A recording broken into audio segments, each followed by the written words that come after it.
जो इंसान प्रभु का नाम जपता है उसके मुख पर एक अजीब सा तेज प्रकट होता है, और जिस इंसान की भावना खोटी होती है, जिस इंसान की भावना, जिस इंसान का मन खोटा होता है, तो उसके चेहरे का अपने आप ही पता लग जाता है कि इसके मन में कालापन है। ये सही तरीके से भगवान की भक्ति नहीं कर रहा है। जो भगवान की भक्ति करता है, जो भगवान के नाम की माला फेरता है, उसके मुख पर, उसकी वाणी पर एक अजीब सा ही तेज होता है।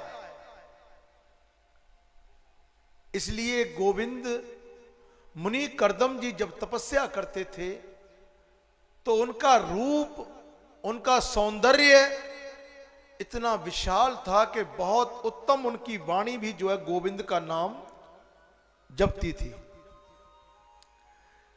जब उनकी तपस्या चल रही थी तो भगवान विष्णु ने उनको दर्शन दिए कि हे मुनि कर्दम जी, आंखें खोलिए।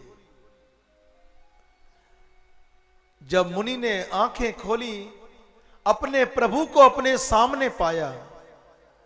अगर तुम्हारे सामने अचानक कोई संत आ जाए, कोई भगवान की मूर्त तुम्हारे सामने आ जाए, तो आपके मन का क्या भाव होता है वो आप ही जानते हो। कितना खुश।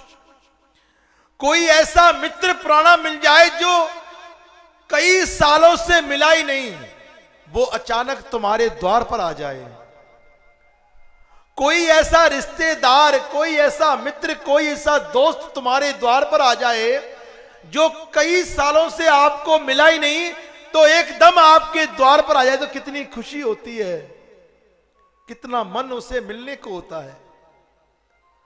और यही अगर साक्षात प्रभु हरि जब कर्दम मुनि जी के सामने प्रकट हुए तो वो देखकर हैरान हो गए, मेरा प्रभु, मेरा गोविंद आज मेरे सामने खड़ा है।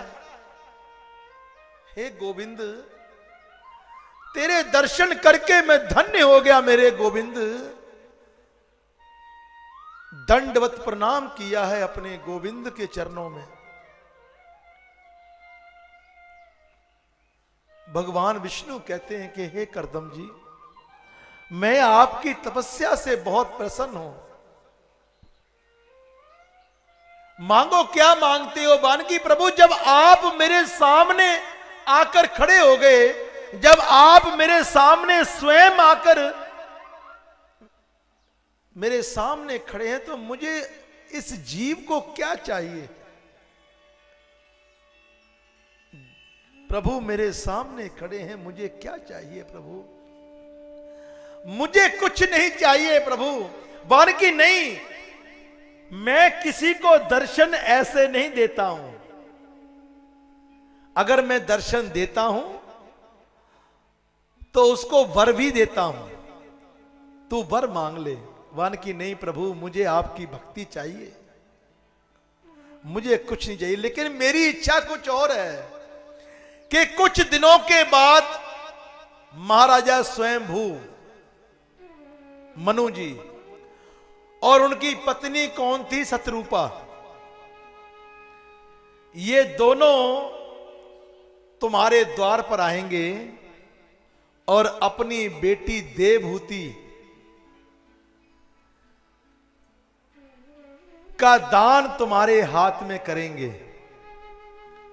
आपने उनसे शादी करनी है, विवाह करना है, उनके प्रस्ताव को ठुकराना नहीं है। बानकी प्रभु, जब आपने मुझे ये आज्ञा दी है तो मैं दास कैसे ना कर सकता हूं? जैसी आपकी इच्छा है प्रभु, लेकिन मुझे अपने चरणों से दूर ना करना, मुझे अपनी भक्ति से दूर ना करना। इतनी कृपा रखना मेरे गोविंद।